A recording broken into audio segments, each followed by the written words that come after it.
Today we're going to be talking about dating abuse or abuse in relationships and the differences between harmful behavior, not harmful behavior, and also abusive behavior in relationships. So I want you to remember the activity that we did last time about what you want in dating relationships, what you want dating to look like for you, and also the differences that may happen in relationship to relationships. I want you to remember those positive, great things that we decided you wanted for yourself and that you were going to advocate for yourself. Now I want you to kind of flip that and think about the things that you wouldn't want. And let's talk about some harmful things that can happen in relationships. What are some harmful emotional behaviors that could happen in relationships?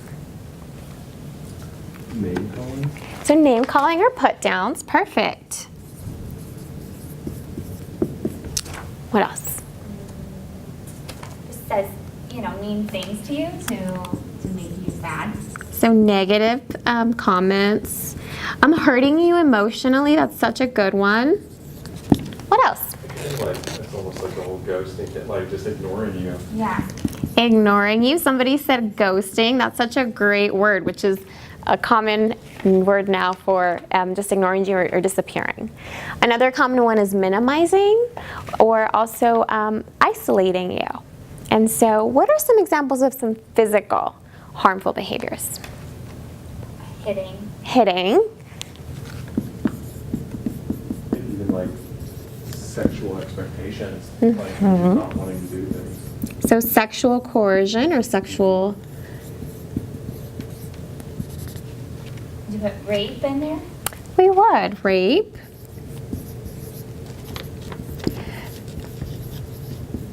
The threats of physical violence, it also counts as physically harmful. So maybe they don't hit you, but they threaten to hit you, or maybe hit you one time and then threaten you later on because they hit you once. Pushing is also a common one. And also, sometimes if you're in a public place and they grab your arm and kind of hold onto your arm tightly. So physical is anything that either makes you fear your physical safety or physical hitting and pushing. Does someone start off on their first date by asking you out and taking you to the movies and then calling you names and minimizing you and possibly hitting you? Is that going to happen on the very first date? Not usually. Probably not, right? So what is going to happen, and we often see, is that they'll start maybe on the first date saying, maybe you shouldn't hang out with that Elisa girl. She's just not that great. And then the next date, maybe they put you down. And then the next date, maybe they threaten you or hit you. And it starts slowly. So maybe in the beginning, you're a really great person and you care about them. And then towards the end, there's a lot of really harmful behavior. How easy do you think it is to leave a relationship if that's happening, if maybe it's been a year or two? It's not easy. So it's so important that we, one, set our expectations for relationships at the very beginning and communicate those throughout, but also that we recognize that if we find ourselves in a situation or we find our friends in that situation, that it's not easy and that we need to get support right away. So we're going to take some time to do another activity. I want you to read the scenario number 4 about Tao and Lou. For the sake of time, we're going to skip to the questions for that scenario. So that scenario specifically demonstrated harmful behavior. But I want you to think about some things. In that scenario, what if Lou had demanded that Tao not speak to her friends anymore? Would that be abusive, harmful, or healthy? Probably abusive. Somewhere in between Abusive? and harmful. So probably like right here or right here? Okay. Definitely the start of it. So what if Lou and Tao had talked about it and realized that this was harmful behavior and maybe changed towards it and had created like healthy environment and they weren't jealous anymore? Would that be harmful, abusive, or healthy? I think that's healthy because they're talking about the subject and agreeing mutually on it.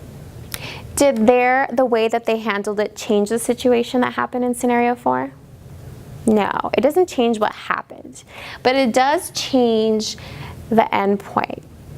What we're trying to show here is that abusive or harmful behavior doesn't always look the same. It can be complicated, and that sometimes one very simple concept can change that. So if somebody gets jealous, can we say that it's healthy, harmful, or abusive without knowing any other context?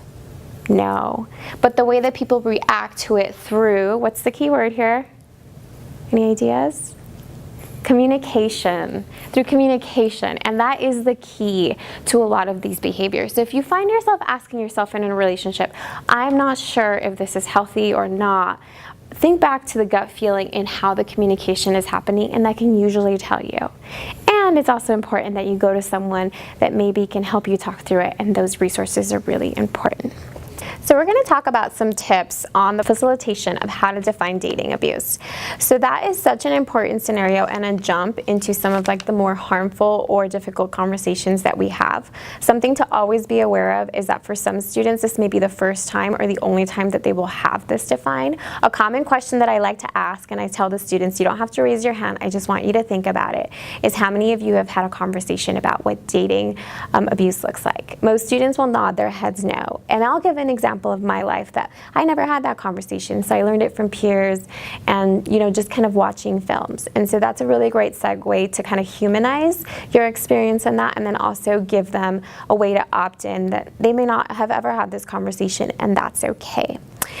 When you're doing the activity in the harmful physical and emotional behaviors, what you're really trying to get at is it's really easy to talk about physical behavior. So most students right away will say hitting, but you want to get at emotional, psychological, the other types of abuse. So you really want to, if they're not saying that, you can start giving examples from films.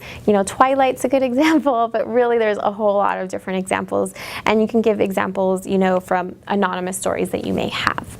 Another good thing to get at is that even if students say hitting, what they won't often identify is physical abuse that isn't hitting. So the threats or pushing, shoving, those kind of things. And they definitely will usually not say sexual coercion or sexual abuse. So you're going to have to either say those or get them to say that in your question. So just be aware of that.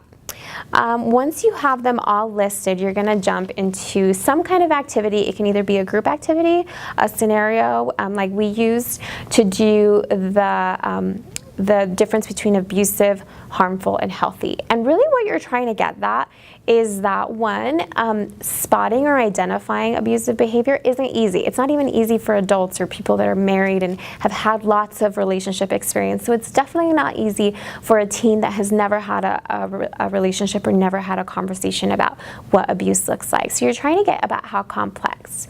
You're trying to normalize the conversations around critical dialogue, around abuse and healthy and unhealthy relationships. And you're also going to want to push out some common scenarios. So one really common kind of conflict that people have is the idea of jealousy. Is jealousy normal or not normal?